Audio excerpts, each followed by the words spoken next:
হত্যা করো, খুন করো। আমি তো তোমাদের বাসায়, তোমাদের সামনে যা ইচ্ছা তাই করতে পারো, যা মন চায় তাই করতে পারো। কিন্তু একটা কথা মনে রেখো, আমার লাশের উপর দিয়ে কিন্তু রাজেনকে বিয়ের পিড়িতে বসতে হবে।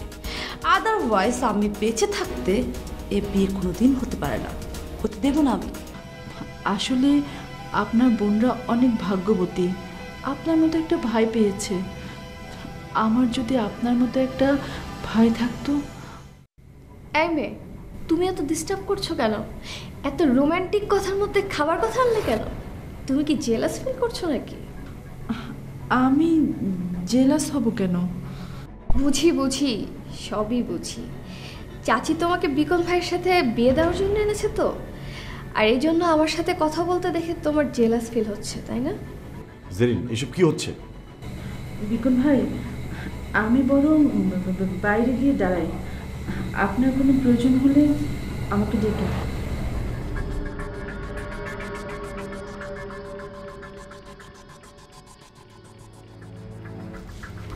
যাক, ঝামেলা বিদায় হলো।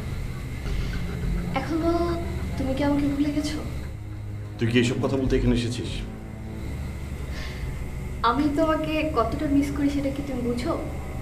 তুমি কি জানো আমি সারাটা দিন শুধু তোমার কথাই চিন্তা করি? তুই এখন যা, আমি অসুস্থ, আমি একটু রেস্ট নেব। ও, বুঝতে পারছি, অ্যাভয়েড করছো তো।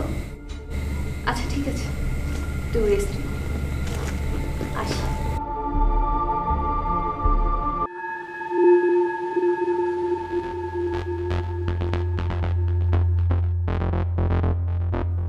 কোনো না কোনো কারণে ওরা দুজন প্ল্যান করে সব করছে, আমাকে ঢাল হিসাবে ব্যবহার করছে। রাজিন কি সত্যি আমাকে ভালোবাসে নাকি রাঙাকে? হয়তো রাঙাকেই, কারণ রাঙার বাচ্চা সে তো রাজিনেরই বাচ্চা। আমি কিছুতেই মেনে নিতে পারছি না, কিন্তু আমাকে মেনে নিতে হবে।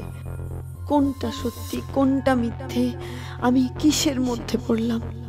রাফিন চলে যাওয়ার পরে আর কোনো দিন কারো হাত ধরবো না বলেই ভেবেছিলাম, কিন্তু তবুও কেন যে রাজিনকে নিয়ে আমি স্বপ্ন দেখলাম। আমি জানি না আমি কি করব, আমার কি করা উচিত।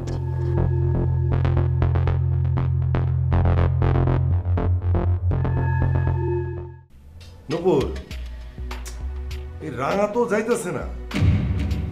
হ্যাঁ সেই তো, সন্ধ্যা হয়ে এলো অথচ ওর যাবার কোনো লক্ষণই দেখা যাচ্ছে না ভাইজান। অনেক সাহস এই মেয়েটার, এত বিপদ যায় নাও কিভাবে আমগো বাসায় পাথরের মতো বসে আছে। আমি তো অন্য কিছু ভেবেছি ভাইজান। কি নূপুর, ক? ভাবছি এই বাড়ি থেকে কেউ ওকে সাপোর্ট দিচ্ছে না তো, ওর শক্তিটাকে বাড়াচ্ছে না তো।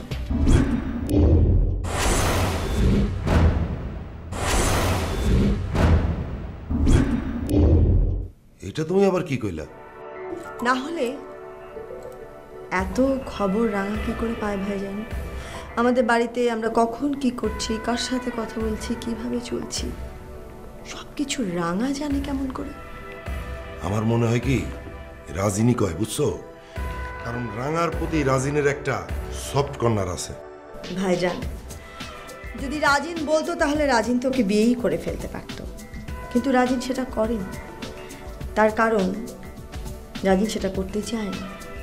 কেন খামোখা আপনি রাজিনের ঘাড়ে দোষটা চাপাচ্ছেন ভাইজান?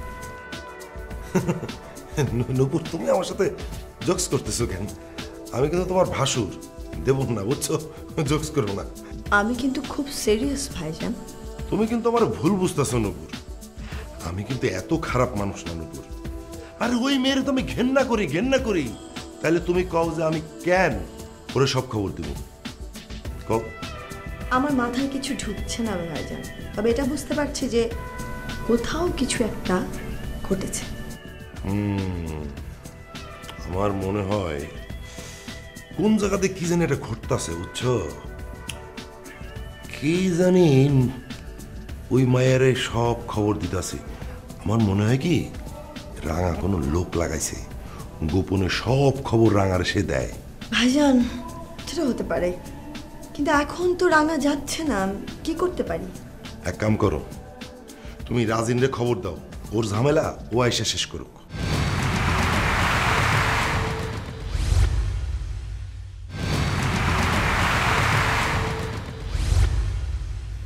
না ভাইজান, রাজিনকে আসতে বলে লাভ নেই, ও আজকে আসবে না। তাছাড়া ওর ফোনটাও আমি বন্ধ পাচ্ছি, ওকে রিচ করার কোনো কথা নেই। ও তাইলে তো মুশকিল। আচ্ছা নুপুর, তুমি একটু বুদ্ধি খাটায় কিছু একটা বাইর করো, যাতে এই ঝামেলারে এখান থেকে বাইর করা যায়। বেশিক্ষণ থাকলে কিন্তু খুব অসুবিধা, এরে রাখা যাবে না। দেখো তো কি করা যায়। ঠিক বলেছেন ভাইজান, আমি দেখি। দেখো দেখো তো, এটা খুব খারাপ কথা।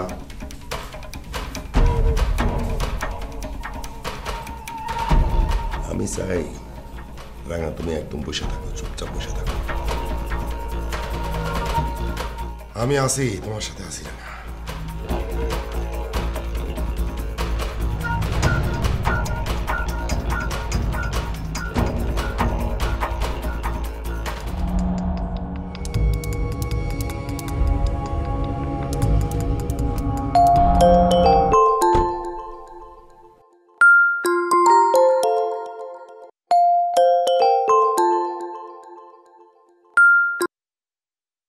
হ্যালো।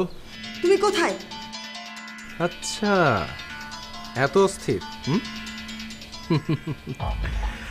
আমার জন্য কেউ অস্থির হয়ে বসে আছে, কেউ আমার জন্য অপেক্ষা করছে। ভাবতে ভালোই লাগছে।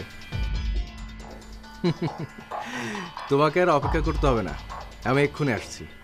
ঠিক আছে? ও আসতে এত কথা শোনাতে পারো তুমি? তুমি শোনো, আমি যা বলি তুমি তুমি বাড়িতে এসো না। মানে কি? কি বললাম আর তুমি কি শোনালে?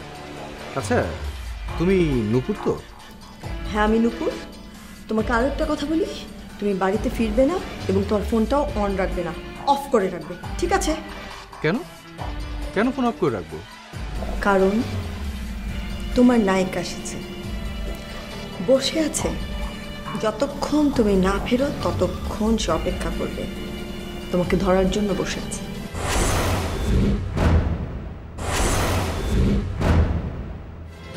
ওহ গড, ওকে তাড়াতাড়ি বিদায় করো। আমি তো তোমাকে দেখার জন্য পাগল হয়ে আছি। শোনো, তোমার নায়িকা যাবে না, তাকে তাড়াহুড়ো তো হবে না। বলেছে যুগ যুগ ধরে নাকি এই বাড়িতেই বসে থাকবে তোমার অপেক্ষায়। আমি বাসায় ফিরবো না? এখন অন্তত অপেক্ষা করো আর তোমার ফোনটা সুইচটা অফ করো। একটু পরে আবার অন করে আমাকে ফোন করো, তখন আমি তোকে জানাতে পারবো গেছে না আছে। কিন্তু তোমাকে যে দেখতে চাই। দেখবে, আমি তো পালিয়ে যাচ্ছি না। এখন ফোনটা অফ করো না প্লিজ। Bye bye.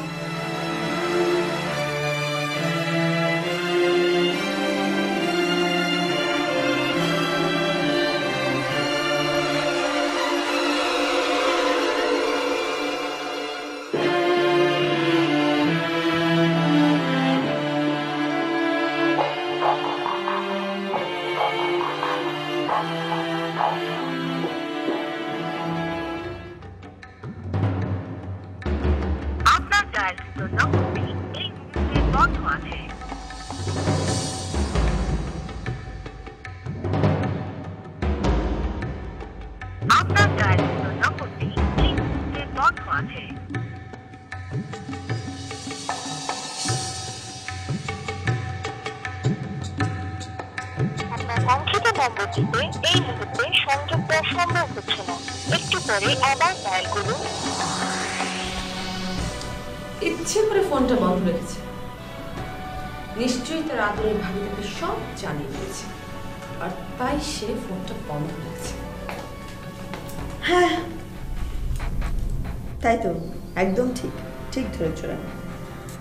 আজকে রাজেন ফোন খুলবে না, রাজেনকে ফোনে পাওয়া যাবে না। রাজিন ফোন না খুলুক, নো প্রবলেম।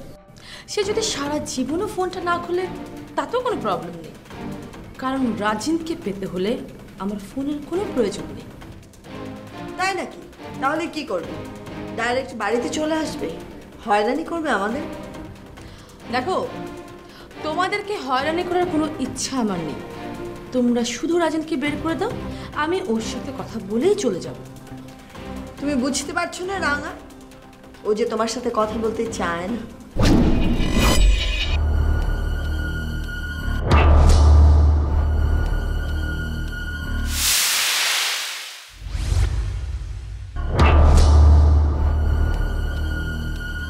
নূপুর, প্লিজ তোমাকে একটা রিকোয়েস্ট করি, তুমি আমার ব্যাপারটা শত্রু হিসেবে না ভেবে একটা মেয়ের চোখ দিয়ে দেখার চেষ্টা করো, একটা মেয়ের মন দিয়ে ভাবো।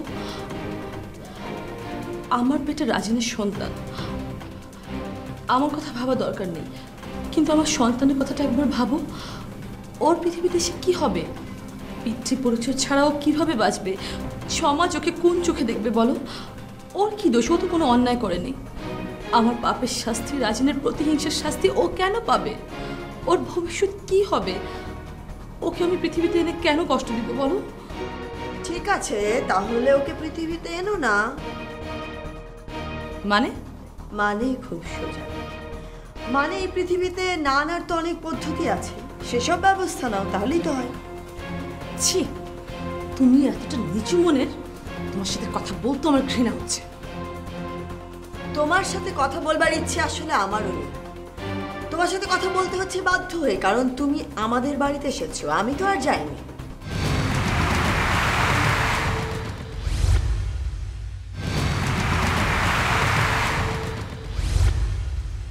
এক্সকিউজ মি, আমি তোমার সাথে কথা বলতে এই বাড়িতে আসিনি, আমি এই বাড়িতে এসেছি রাজিনের সাথে কথা বলতে, এবং রাজিনকে আমার চাই, রাজিনকে পেতেই আমি এখানে এসেছি। কি আশ্চর্য, রাজিনকে পেতে হলে তোমার এ বাড়িতে আসতে হবে কেন? রাজিনকে তো তুমি যেখানে খুশি সেখানেই চাইলে পাও। কই, যখন রাজিনের সাথে দিব্যি মেলামেশা করছিলে, ঘুরে বেড়াচ্ছিলে, তখন তো তুমি এ বাড়িতে একদিনের জন্য পা দাওনি। দিব্যি তো ফার্ম হাউসে গিয়ে মৌজ মাস্তি করেছো, তাহলে আজ এখন এ সময়ে এ বাড়িতে এসে রাজিনকে খুঁজতে হচ্ছে কেন? কেন বিরক্ত করছো তুমি আমাদেরকে? তখন তো আমি জানতাম না যে ওর নাম রাজিন চৌধুরী। যদি জানতাম তাহলে আমি ভুলেও ওর দিকে তাকাতাম না, আর যদি তাকাতামও তাহলে ঘৃণার চোখ দিয়ে তাকাতাম, ভালোবাসার চোখ দিয়ে না। খুব ফানি না রাঙা? একজন লোককে চিনলাম না, জানলাম না, তার সাথে এত দূর পর্যন্ত আমি সম্পর্কটা তৈরি করে ফেললাম, এটা কি কখনো হয়? এইসব নোংরামি আমি বিশ্বাস করতে পারছি না। আমি ভেরি সরি।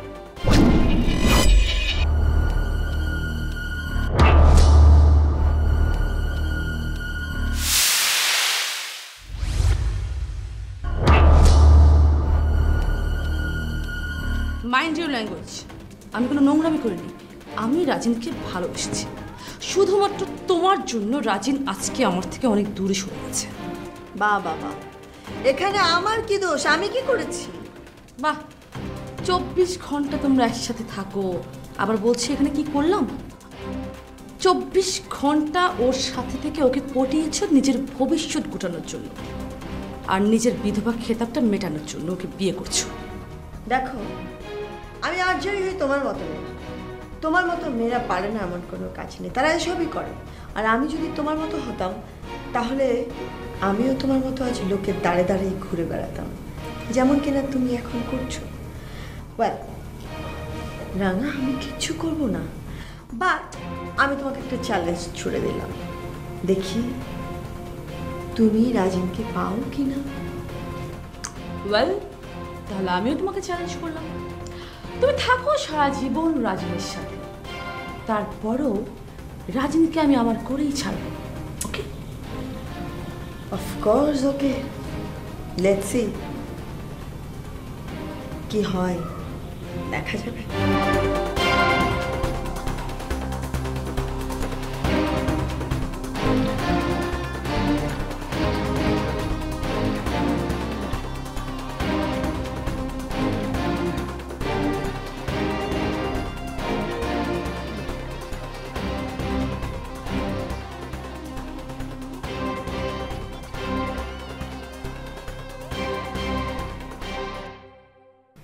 আপনার কি রাঙার কোনো খবর জানেন?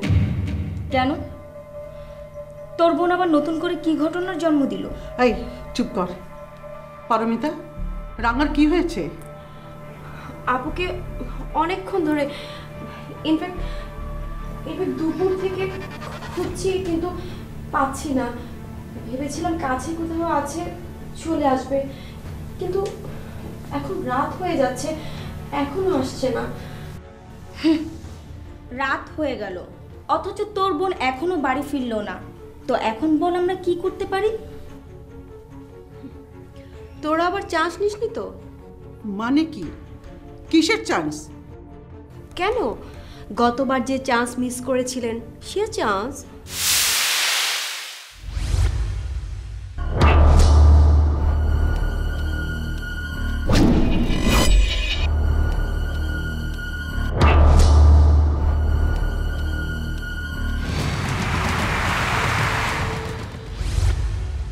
শোন, এত কথা না ঘুরিয়ে সরাসরি বল কি বলতে চাস।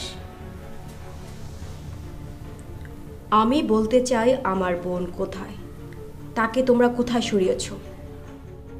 দেখো পারমিতা, আগেও তোমার বোনকে আমরা সরাইনি, এখনো তোমার বোনকে আমরা সরাইনি। আগেও তুমি আমাদের ভুল বুঝছো, এখনো তুমি আমাদের ভুল বুঝছো।